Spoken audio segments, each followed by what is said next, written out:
கிருஷ்ணகிரி மாவட்டத்தில் அனைத்து பகுதிகளிலும் கனமழையானது நேற்று வெளுத்து வாங்கியது. கிருஷ்ணகிரி, ஓசூர், குருபரப்பள்ளி, வேப்பனஹள்ளி, மகாராஜா கடை, காவேரிப்பட்டினம், சூளகிரி, ஓசூர், பர்கூர் உள்ளிட்ட பல்வேறு பகுதிகளிலும் விடிய விடிய கனமழையானது கொட்டியது. இதனால் மாவட்டத்தில் உள்ள அனைத்து ஏரிகளும் நிரம்பி வருகின்றன.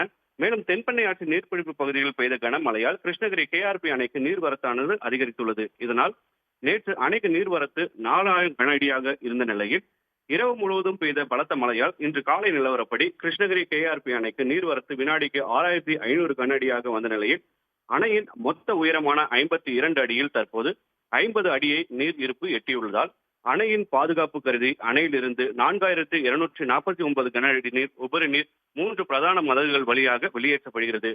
இதனால் தென்பெண்ணை ஆற்றில் வெள்ளப்பெருக்கு ஏற்பட்டுள்ளதால் கிருஷ்ணகிரி, தருமபுரி, திருவண்ணாமலை ஆகிய 3 மாவட்டங்களைச் சேர்ந்த தென்பெண்ணை ஆற்றங்கரையோர மக்களுக்கு வெள்ள அபாய எச்சரிக்கையானது விடுக்கப்பட்டுள்ளது.